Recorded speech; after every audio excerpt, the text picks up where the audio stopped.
All right, guys, here's a throwback to algebra. So this is lesson 213, and it's basically on creating equations for a sequence. So before we start, when you guys get your homework, there's going to be two spaces right here and right here. These are called ellipses, and it just basically means, in math, what it means is the pattern continues. So on your assignment, there's nothing for you to put into those boxes, all right? So back to algebra. When you were in algebra, I'm sure you guys remember using y equals mx plus b.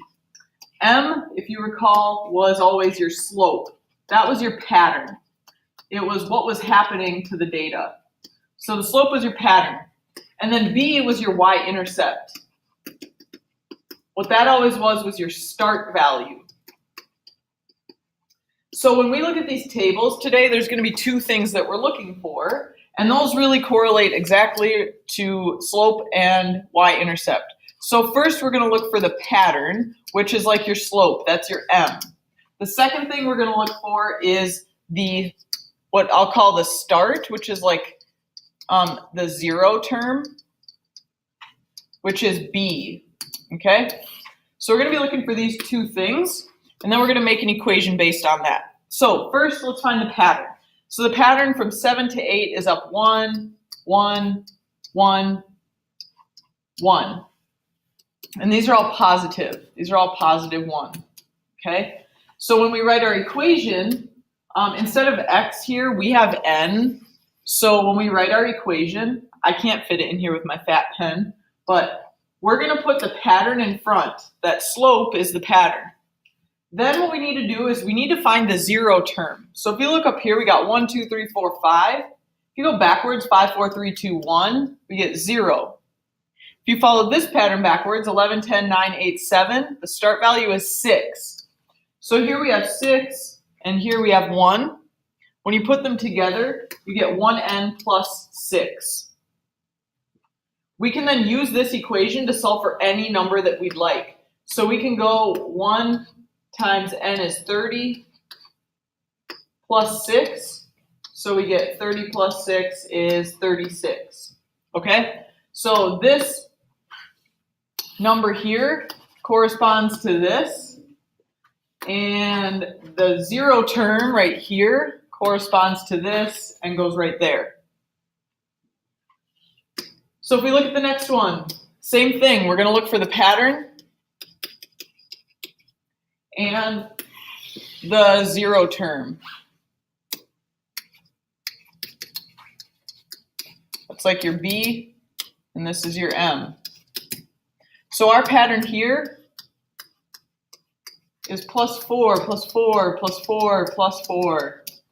So our slope is our m is 4. And then for the b value, we go 5, 4, 3, 2, 1, 0. 21 minus 4 is 17, minus 4 is 13, minus 4 is 9, minus 4 is 5, minus 4 is 1. So when we come to our equation here, we get 4n plus 1. This is from here, and it goes right there. This is from here, and it goes right there. Remember, you guys don't have to put anything here. So then what you do is you put the 30 into the equation. So we're going to go 4 times 30 plus 1. That's 120 plus 1 is 121. So here first we start with the pattern, which is your m. And then second, you look for the start, which is your zero term, which is b.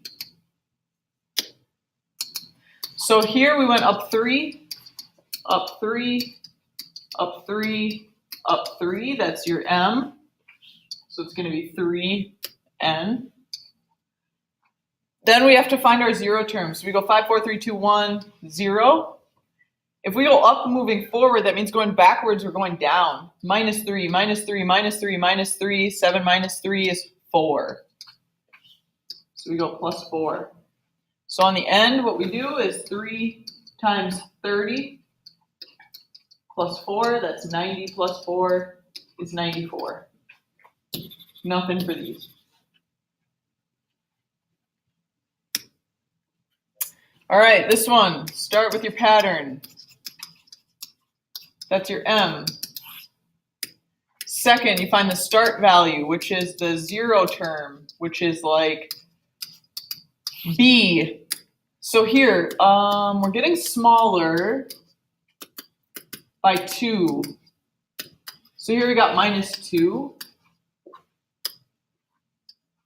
And then we have to use our pattern to find the 0 term. So we go 5, 4, 3, 2, 1, 0. And these numbers going backwards are getting bigger. So it's 3 plus 2 is 5, plus 2 is 7, plus 2 is 9. So back here we go negative 2 times 30 plus 9 is negative 60 plus 9 is negative 51.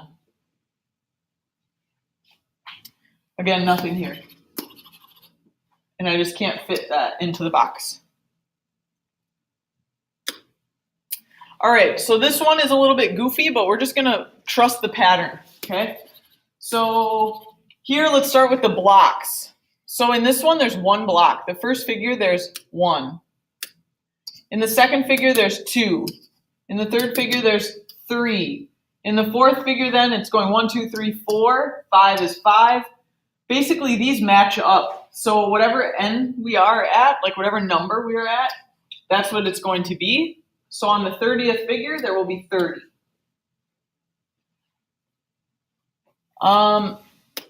When we go to the next one, the perimeter means outside. Okay, so the perimeter on the first one is 1, 2, 3, 4. On the second, it's 1, 2, 3, 4, 5, 6. On the third, it's 1, 2, 3, 4, 5, 6, 7, 8. So here the pattern is plus 2, plus 2, plus 2 would be 10, plus 2 would be 12.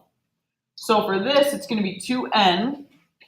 And then we want to figure out what our 0 term is. So we got 5, 4, 3, 2, 1, 0. 5, 4, 3, 2, 1, 0. This one's a little tricky because it doesn't really make sense. If there's no blocks, how could there be a perimeter? But to make the perimeter equation work, we have to follow the pattern. 12, 10, 8, 6, 4. We're basically subtracting 2, so it's 2. So it doesn't really make sense. However, if we want to know what the perimeter of the 30th figure is, we have to know what that start value is. So it's going to be 2 times 30 plus 2, which is 60 plus 2. So the perimeter would be 62. The formula for this one is so easy. It's n. It's just, you just copy it. All right, you guys have an assignment now, which would be assignment 213. Let me know if you guys have any questions, okay?